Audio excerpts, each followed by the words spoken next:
Ami Renardo, aujourd'hui je vous emmène dans une cité en pleine révolution industrielle, et ça c'est avec Daitoshi. Alors ici on est sur un jeu de gestion pour 1 à 4 joueurs et avec des parties d'environ 2 heures. Vous aurez un mélange de pose ouvrier, de gestion de ressources et de construction de moteurs, le tout dans un univers steampunk japonais particulièrement marqué. Dans Daitoshi, vous incarnez de puissants industriels qui cherchent à faire prospérer leur empire grâce à la vapeur. Mais le truc c'est que produire toujours plus d'énergie et d'innovation a un prix, et la nature ne restera pas silencieuse face à votre expansion. Donc à vous dans cette course à la puissance de développer votre usine, électrifier la ville, améliorer vos inventions et optimiser chacune de vos actions pour transformer votre influence industrielle en point de victoire. Mais avant d'aller plus loin dans les règles, je vous invite à laisser le petit pouce bleu et à vous abonner si ce n'est pas déjà fait. Ça vous demande qu'un seul clic, rien du tout, et ça permet vraiment de soutenir les nombreuses heures de travail passées dessus. Et sans plus attendre, voyons tout cela plus en détail. Alors, avant de se plonger directement dans les règles, je vous propose de faire un petit zoom sur les différents éléments de jeu. Tout d'abord, vous aurez ici un plateau principal avec au centre la ville. Cette ville est décomposée en 5 quartiers, et au cours de la partie, vous allez déplacer votre promoteur de quartier en quartier pour réaliser l'action qui est associée à celui-ci. Il faut savoir également que chacun d'eux est composé d'in fine 3 ateliers qui sont représentés par ces tuiles. Et chaque atelier propose un emplacement où vous allez pouvoir envoyer un ouvrier dessus pour récupérer le bonus associé. En plus de ça, vous aurez la présence d'un asticobus et d'un marqueur de prestige. Au cours du jeu, vous serez amené à les déplacer dans le sens horaire pour récupérer tous les bonus associés. Et enfin, vous allez retrouver ici la méga machine. Et contrairement aux autres meeples, celui-ci va se déplacer dans le sens anti-horaire. Celui-ci est accompagné de sa tuile, et si jamais votre promoteur se trouve dans le même quartier que la méga machine, vous allez pouvoir interagir avec sa tuile. Au nord du plateau, vous allez pouvoir retrouver 4 pistes de contrées sauvages, qui vont faire entre guillemets office de contour. Dès lors que l'une de ces pistes révèle l'avant-dernier emplacement, la fin de partie est déclenchée. Au cours de la partie, vous serez amené à vous déplacer avec vos pèlerins sur ces différentes pistes, et également à récupérer des tuiles que vous allez placer sur votre plateau personnel. Et on verra que lorsque vous récupérez la deuxième tuile d'un même biome, vous allez entrer en conflit avec les yokai, ce qui va malheureusement vous donner des malus. À ce niveau-là, vous allez retrouver un marché où vous allez pouvoir acheter des inventions que vous allez placer dans vos bâtiments. Ici, on l'a vu, vous allez retrouver la tuile associée à la méga machine. Et tout en bas du plateau, vous allez retrouver 5 villes avec qui vous allez pouvoir commercer via une action. Et à côté de ça, vous aurez votre plateau personnel. À droite de celui-ci, vous allez retrouver 3 bâtiments avec chacun différentes inventions. Inventions représentées par ces tuiles. Au cours de la partie, vous allez pouvoir faire une étape de production pour récupérer toutes les ressources indiquées. En haut se trouve une piste de réputation, et à ce niveau-ci, vous allez retrouver le stock de vos différentes ressources. Vous en aurez 4 de base et une ressource qui fait office de joker, et qui sont les fortunes. Vous avez un emplacement où vous allez pouvoir récupérer vos ouvriers, et vous avez cette fameuse piste à gauche où vous allez pouvoir poser vos tuiles contrées sauvages que vous aurez récupérées. Et si malheureusement vous récupérez une deuxième tuile d'un même biome, vous allez entrer en conflit avec ce yokai. Et vous allez ainsi retourner la tuile associée, qui sont d'ailleurs ici déjà retournées. Ceci étant dit, dans une partie de Daitoshi, vous allez jouer à tour de rôle en commençant par un premier joueur, jusqu'à ce que l'avant-dernier emplacement de l'une des 4 pistes contrées sauvages soit révélé.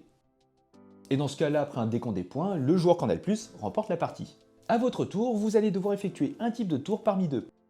Soit vous allez effectuer un tour de production pour activer des bâtiments, ou bien vous allez pouvoir effectuer un tour de ville pour effectuer des actions. Vous allez terminer en vérifiant si vous avez des conflits en cours avec les yokai, et c'est ensuite au tour du joueur suivant.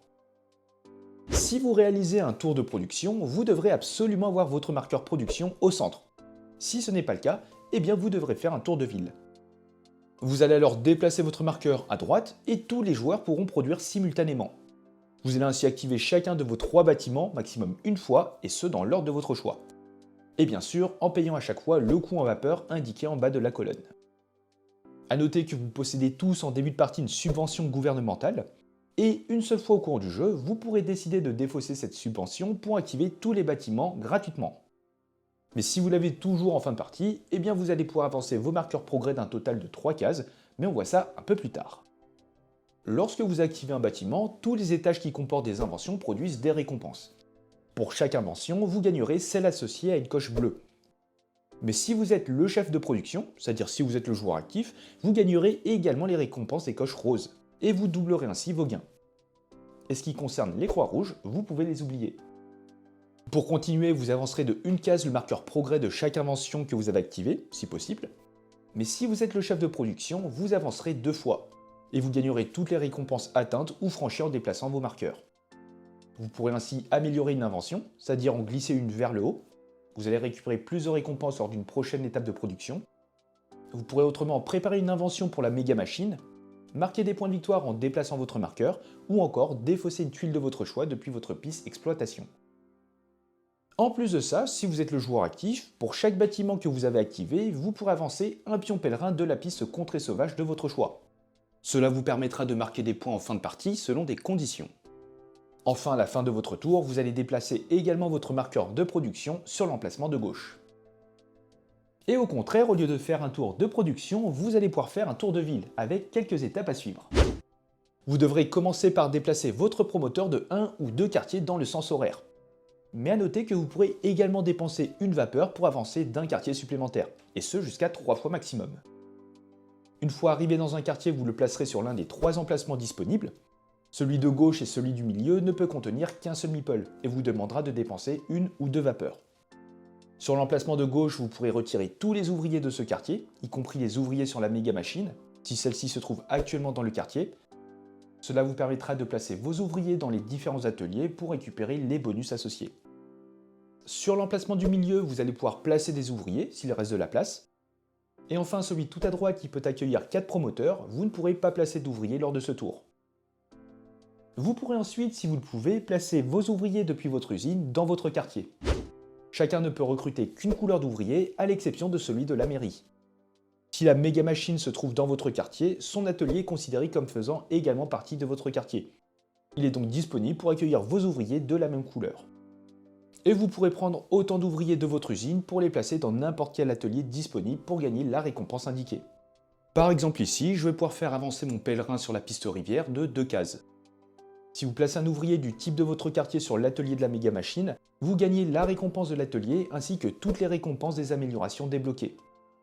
A noter que l'une des façons de libérer ces emplacements d'ouvriers est de se placer sur le premier emplacement de promoteur et de dépenser 2 de vapeur pour tout nettoyer. Après avoir placé vos éventuels ouvriers, vous devrez exploiter la contrée sauvage indiquée par votre lieu. Si vous vous trouvez à la mairie, vous devrez exploiter une rivière ainsi qu'un terrain de votre choix. Lorsque vous exploitez une tuile, vous prendrez la première disponible la plus proche du temple et vous la placerez sur votre piste d'exploration de votre plateau personnel. Mais attention, si vous avez déjà des tuiles du même type, vous placerez cette nouvelle tuile sur la face yokai visible, au-dessus des tuiles précédentes. Vous allez gagner ensuite les récompenses décrites à côté, un ouvrier de la couleur indiquée, et 2 os si vous avez placé une tuile rivière, ou bien un charbon si vous avez placé une tuile terrain. Gagner de l'eau ou du charbon vous permettra de déplacer votre marqueur cheminée de votre piste moteur à vapeur. Il faut savoir qu'avec cette piste, à chaque fois que vous allez gagner de l'eau, vous montrez d'un cran votre marqueur. Et au contraire, vous le descendrez d'un cran lorsque vous gagnez du charbon. Chaque case de la piste moteur à vapeur indique des flèches pointant soit vers le haut, soit vers le bas, ou bien les deux. À chaque case parcourue par votre marqueur, vous allez gagner 3 de vapeur s'il se déplace dans le sens de la flèche. Mais à noter que cette quantité peut malheureusement baisser au cours de la partie. Par exemple ici, en gagnant une tuile rivière, je vais gagner 2 os, et ainsi je vais faire monter mon marqueur de 2 crans, qui me permet de récupérer au final 6 de vapeur, étant donné que les flèches suivent bien le mouvement. Vous poursuivrez votre tour de ville en effectuant l'action associée à votre quartier, en échange des ressources demandées. Si la méga machine se trouve également dans votre quartier, vous aurez à disposition l'action contribuer de celle-ci. Et vous pouvez choisir cette action à la place de l'action principale de votre quartier. Celui de la mairie dispose d'une action Joker qui vous permet d'effectuer l'action de votre choix. Avec cette icône, vous allez pouvoir vous engager sur une invention, pour en récupérer depuis le marché et la placer dans l'un de vos bâtiments. Vous allez payer le coût en nourriture demandé et vous allez soit prendre une tuile invention et gagner toutes ses récompenses. Par exemple ici je pourrais gagner un matériau, avancer mon pèlerin sur l'une des pistes et gagner 3 points. Ou bien vous pourrez prendre 2 inventions mais ne gagner aucune récompense immédiate. Pour chaque nouvelle invention, vous l'installerez à l'étage le plus bas de n'importe quel bâtiment sur l'emplacement de base. Et vous terminerez par remplir les emplacements vides du marché par des inventions de même qualité. Chaque colonne comporte des inventions de qualité différentes. Autre action possible, vous allez pouvoir étendre un quartier pour augmenter le nombre d'espaces disponibles dans les ateliers de ce quartier. Pour cela, vous allez choisir un emplacement libre et vous paierez le coût indiqué en matériaux de construction. Et attention, vous ne pouvez pas choisir un emplacement de quartier extérieur tant que l'emplacement du milieu n'a pas été construit. Vous prendrez la tuile quartier du dessus de la pile correspondante et vous la placerez face non électrifiée visible. Pour terminer, pour chaque emplacement de tuile grise, vous allez placer une tuile de votre choix depuis votre piste exploitation face conflit visible. Si vous n'avez pas assez de tuiles sur votre piste, vous ne pourrez pas étendre de quartier. Placer une tuile vous permet de diminuer le nombre de tuiles de chaque type que vous avez et du coup d'éviter d'être en conflit avec les yokai. Enfin, vous allez gagner les récompenses conflits indiquées sur votre plateau usine, à côté des tuiles choisies. Par exemple ici, je vais pouvoir gagner une nourriture. Et lorsque vous effectuez l'action étendre un quartier, vous pourrez rénover un quartier à la place. Vous allez pour cela dépenser 3 matériaux de construction afin de défausser une tuile contrée sauvage de votre piste, et vous gagnerez sa récompense conflit. Avec cette action, vous allez pouvoir électrifier un quartier, ce qui vous permettra de retourner la tuile et d'améliorer son atelier. Pour cela, vous allez choisir n'importe quelle tuile quartier non électrifiée et vous allez payer le coût indiqué sur cette tuile, en énergie. Vous gagnerez ainsi toutes les récompenses indiquées. Par exemple, je vais pouvoir gagner un de charbon et un de prestige, c'est-à-dire déplacer mon chapeau d'un cran dans le sens horaire et récupérer le bonus de l'emplacement. Ici, 2 produits de luxe. A noter que lorsque vous électrifiez une tuile quartier du milieu ou extérieur, vous allez également recevoir les récompenses des tuiles placées dessus. Par exemple ici, encore une fois, gagner une nourriture. Parfois, vous retrouverez ce symbole qui vous permet d'augmenter votre réputation d'un cran, ou celui-ci pour déplacer votre asticobus. Vous jouirez de toutes les récompenses des cases par lesquelles passe votre meeple. Vous retournerez ensuite la tuile choisie sur sa face électrifiée, en remettant dans la réserve tous les ouvriers présents sur la tuile ainsi que toutes les tuiles contrées sauvages. Les éventuels promoteurs sont par contre replacés sur l'emplacement qu'ils occupaient. Et il faut savoir que la face électrifiée d'une tuile dispose d'une version améliorée de son atelier. Avant ici je pouvais gagner 3 de vapeur, et bien désormais je vais pouvoir en gagner 5. Avant-dernière action possible, vous allez pouvoir commercer avec les villes voisines, pour récupérer des points et des bonus. Pour cela, vous allez choisir l'une des villes en bas du plateau et vous allez payer le coût en vapeur indiqué. Vous pourrez ensuite dépenser entre 1 et 5 produits de luxe et gagner une récompense pour chaque produit de luxe ainsi dépensé. Les récompenses sont gagnées de gauche à droite. Par exemple, si vous dépensez 3 produits de luxe, vous gagnez les 3 premières récompenses indiquées sous la ville, en partant de la gauche.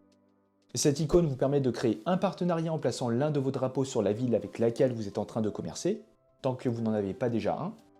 Ultérieurement, lorsque vous réalisez l'action associée, vous pourrez retirer votre drapeau pour bénéficier du bonus.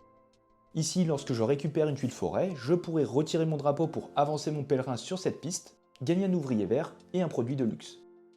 Et avec cette icône, vous pourrez directement jouir du bonus sans retirer votre drapeau. Et enfin, dernière action possible que vous allez pouvoir réaliser lorsque vous vous trouvez dans le quartier de la méga machine. À la place d'utiliser l'action de votre quartier, vous pourrez donner une de vos inventions prêtes à la méga machine en échange d'une invention universitaire. Seules les inventions dans vos bâtiments dont le marqueur se trouve sur ou au-delà de ce symbole sont éligibles. Vous allez alors dépenser une ressource de chaque ainsi qu'une fortune pour prendre l'une de vos inventions prêtes que vous allez placer face cachée sur l'un des emplacements libres. Vous gagnerez ainsi les récompenses indiquées. Vous allez prendre ensuite l'invention universitaire du sommet de la pile et vous allez la placer dans votre usine sur le même emplacement que celle que vous venez de donner, en conservant le marqueur progrès là où il se trouvait. Et une fois que tous les emplacements liés à une amélioration sont occupés par une invention, le jeton amélioration sera placé sur l'emplacement amélioration de la méga machine. Désormais, si un joueur utilise l'atelier de celle-ci, il va également gagner les récompenses des améliorations débloquées. Par exemple ici, faire avancer son chapeau. Et pour terminer, la mairie propose cette action Joker qui permet d'effectuer n'importe laquelle des 5 autres actions vues précédemment. Une fois votre action réalisée, si la méga machine se trouvait dans votre quartier, il se déplacera d'un quartier dans le sens anti-horaire. En plus de ça, vous devez placer votre jeton production dans la position du milieu, s'il ne s'y trouve pas déjà. Vous pourrez ainsi effectuer un tour de production à votre prochain tour, si vous le souhaitez. Enfin, pour terminer votre tour, vous allez devoir vérifier si vous êtes en conflit avec les yokai. Si vous avez plus d'une tuile contrée sauvage d'un même type, vous êtes en conflit et vous devrez retourner là où les tuiles opérations correspondantes de votre usine, sur leur face conflit. Et si jamais plus tard vous retombez à moins de 2 tuiles d'un type, vous n'êtes plus en conflit et vous pourrez retourner la tuile opération vers sa face harmonie. Avec la rivière lors de la production, vous n'avancerez que de 1, et seulement si vous êtes le chef de production. Avec la tuile forêt lorsque vous êtes en conflit, vous n'allez générer plus que 2 de vapeur. Avec le désert, le coût d'activation des 2 bâtiments de droite est augmenté. Avec le souterrain, vous ne pourrez avoir plus que 2 ouvriers. En cas de surplus, vous devrez vous en défausser. Vous allez ainsi enchaîner les tours jusqu'à ce que l'avant-dernière case de n'importe quelle piste contrée sauvage soit révélée. Vous allez terminer le tour de table avant de faire un ultime tour et vous passerez ensuite au décompte des points. Et si certains d'entre vous avaient toujours votre tuile subvention, vous allez pouvoir avancer vos marqueurs progrès jusqu'à 3 cases au total et gagner les récompenses associées. Concernant le décompte des points, chacune des 4 pistes vous octroie des points en fonction de leurs conditions et de la position de votre pèlerin.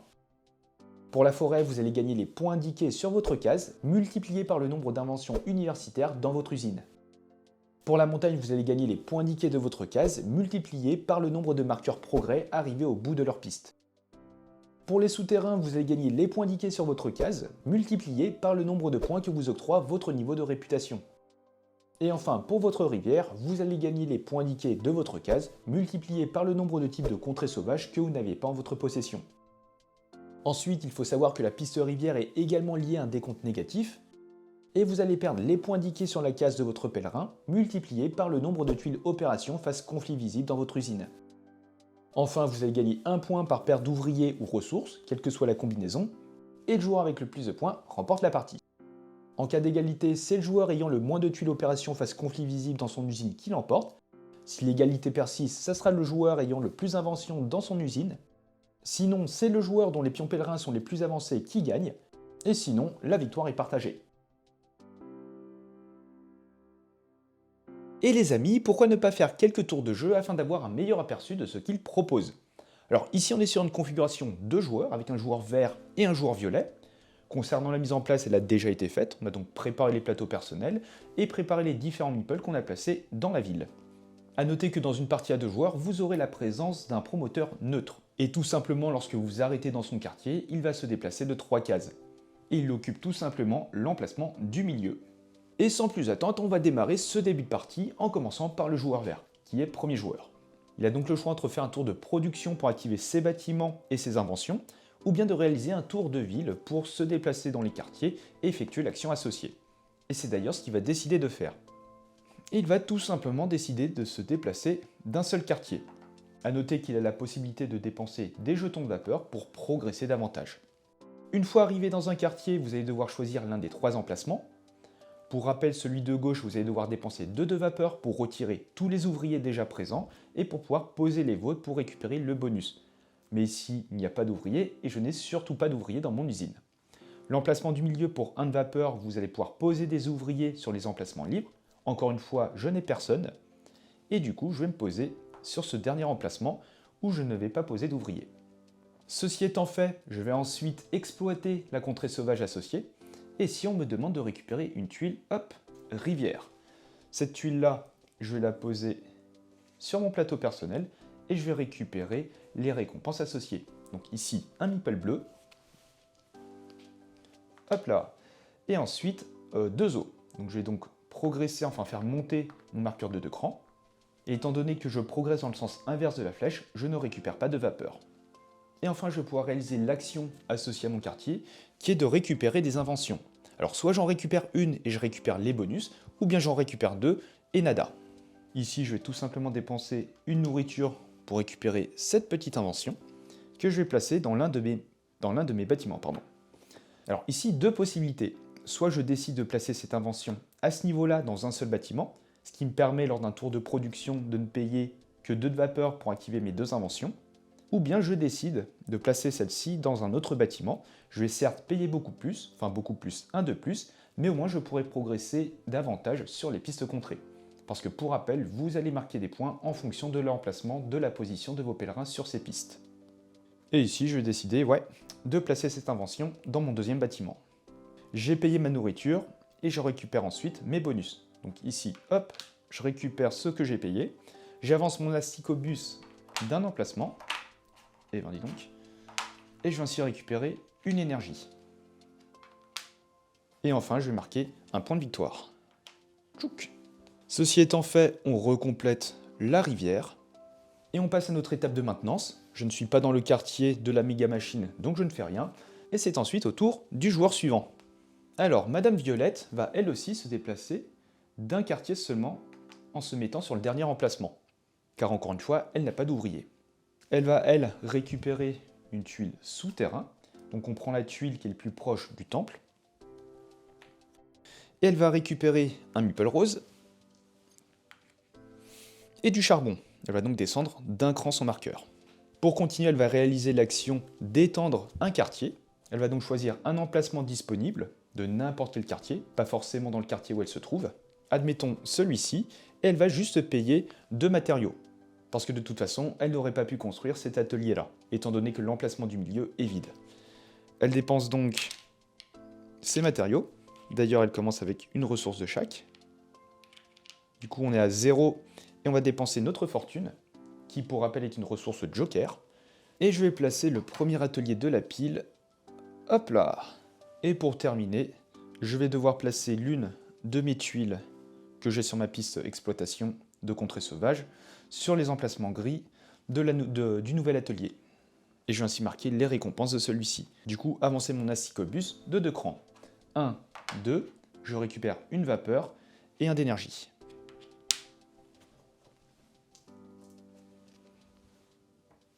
Place un nouvel atelier propose davantage d'emplacements pour vos meeples et du coup plus de bonus à récupérer.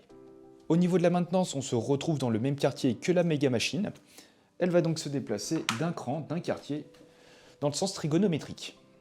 De nouveau autour du joueur vert qui, cette fois-ci, il va se déplacer de 2 quartiers, donc 1 et 2. Et il va encore une fois se placer sur le dernier emplacement, sans poser d'ouvrier. Il va récupérer cette tuile-là pour prendre un meeple jaune et un charbon. Il descend d'un cran et il récupère donc 3 de vapeur. Parce que même sens que la flèche. Ici, on me demande d'électrifier une ville. Je vais donc choisir l'une des tuiles disponibles, par exemple celle-ci, et je vais devoir payer le nombre d'énergie indiqué, soit 2 d'énergie. Hop là. Je vais donc récupérer les bonus indiqués, soit 1 de charbon. Encore une fois, je récupère 3 de vapeur. Et je vais gagner une réputation en déplaçant mon petit chapeau. Et ainsi récupérer 2 produits de luxe. Ensuite, je vais retourner la tuile. Tous les ouvriers qui étaient présents seraient repartis dans la réserve. Et par contre, les promoteurs restent à leur emplacement. Et désormais, on a un bonus d'atelier qui est amélioré. On passe de 3 à 5 vapeurs. A noter qu'au lieu d'effectuer l'action électrifiée, j'aurais très bien pu interagir avec la méga machine pour effectuer l'action contribuer. Mais si, j'ai décidé de ne pas le faire. Pour terminer, on va déplacer cette machine d'un quartier. Mais étant donné qu'elle se trouve dans le même quartier que le promoteur neutre, elle se déplace d'un quartier supplémentaire. Le joueur violet va progresser d'un seul quartier et cette fois-ci, elle va décider de se placer sur l'emplacement du milieu en payant une vapeur. Et ce qui lui permet de placer un ouvrier, par exemple, à cet emplacement-ci, pour gagner un matériau. Elle récupère ensuite les 2 tuiles indiquées, donc une tuile rivière, pour prendre un meeple bleu et gagner 2 os. 1, 2. Elle va ici récupérer 3 de vapeur, mais seulement 3 au lieu de 6, étant donné qu'il y avait seulement une flèche qui était dans le bon sens. Elle va devoir récupérer une tuile terrain de son choix. Elle prévoit au prochain tour de se rendre dans ce quartier. Il lui faut un meeple jaune, un ouvrier jaune. Elle va donc récupérer cette tuile. Hop. Donc pour prendre un ouvrier jaune, descendre d'un cran, étant donné qu'elle gagne du charbon, et du coup récupérer 3 de vapeur. Hop. Enfin, pour terminer, elle va réaliser cette action Joker. Elle va choisir de faire une action électrifiée. Elle va choisir cet emplacement-là, donc payer 2 d'énergie, gagner un eau et faire progresser son marqueur de réputation pour gagner 2 produits de luxe. Le joueur vert, cette fois-ci, va décider de faire un tour de production. Il peut le faire car son marqueur se trouve au centre. Il va donc le décaler à droite. Et à présent, chaque joueur a la possibilité de produire. Alors on va commencer par le joueur actif et il va activer ces 2 bâtiments en activant ces 2 inventions. Il va donc devoir dépenser 3 vapeurs et il va récupérer les bonus associés à ses inventions. Donc ici, je vais récupérer 2 de fortune, étant donné que j'ai une coche rose et bleue, et ici, 2 de nourriture. Je vais progresser mes marqueurs de 2 crans, étant donné que je suis le chef de production. Et pour terminer, je vais pouvoir me déplacer sur les différentes pistes de 2 cases. Par exemple, ici et ici. À ce niveau-là, je pourrais marquer 1 point par marqueur au bout des pistes, et ici 1 point par tuile, enfin par biome que je n'ai pas. On va passer au joueur violet. qui va dépenser 2 de vapeur pour tout simplement récupérer une fortune. Et elle va progresser seulement d'un cran. Chose terminée, on place le marqueur tout à gauche et c'est ensuite au tour du joueur violet. Et comme dernier tour, elle va se déplacer seulement d'un quartier pour se mettre à ce niveau-ci, dépenser une vapeur pour placer un ouvrier jaune, l'ouvrier demandé pour avancer son asicobus de 3 crans. Donc 1, 2, 3. Ici, elle va gagner une vapeur. Et là, elle va marquer les points de son prestige. Et ce, x2. Donc 2 x 2, 4 points. A noter que pour augmenter ce marqueur, qui est d'ailleurs la réputation et non le prestige, pardon, vous allez devoir faire progresser votre marqueur prestige à ce niveau-là, qui permet, hop, justement d'avancer ce marqueur. On a placé notre ouvrier, on va récupérer ensuite la tuile indiquée, qui est donc une tuile rivière. Et étant donné que j'ai déjà une tuile de ce type, je vais la placer face yokai visible. Je vais tout de même récupérer un meeple bleu et 2 os. Et pour terminer, je vais faire l'action invention. Et je vais choisir cette tuile en payant 2 de nourriture. Donc une nourriture plus un joker. Et je vais placer cette tuile ici. Je récupère les récompenses, à savoir progresser, enfin faire avancer mon pèlerin d'une case sur la piste rivière, avancer l'asicobus de 2 crans, donc une vapeur et un d'énergie. Et pour terminer, 2 points. Tchouk! On se trouve dans le même quartier que la méga machine, elle se déplace donc d'un cran. On est également en conflit avec le yokai de la rivière, on va donc retourner la tuile qui lui est associée. C'est donc celle-ci. Et désormais, lors d'un tour de production, je ne pourrai progresser que d'un seul cran, seulement si c'est moi, si c'est le joueur actif qui effectue ce tour de production. Et dès que j'aurai réussi à retirer cette tuile, je vais pouvoir de nouveau retourner ma tuile sur la face harmonie. Vous allez donc ainsi enchaîner les tours jusqu'à ce que l'avant-dernier emplacement de l'une des pistes soit révélé, et dans ce cas-là, vous allez déclencher la fin de partie avant de passer au décompte des points. Et pour rappel, vous allez marquer les points en fonction des 4 pistes, donc selon l'emplacement de vos pèlerins, avec les conditions de chacune. À côté de ça, vous aurez un malus si vous avez des biomes en conflit, et vous gagnerez également des points en fonction des paires d'ouvriers et de ressources restantes.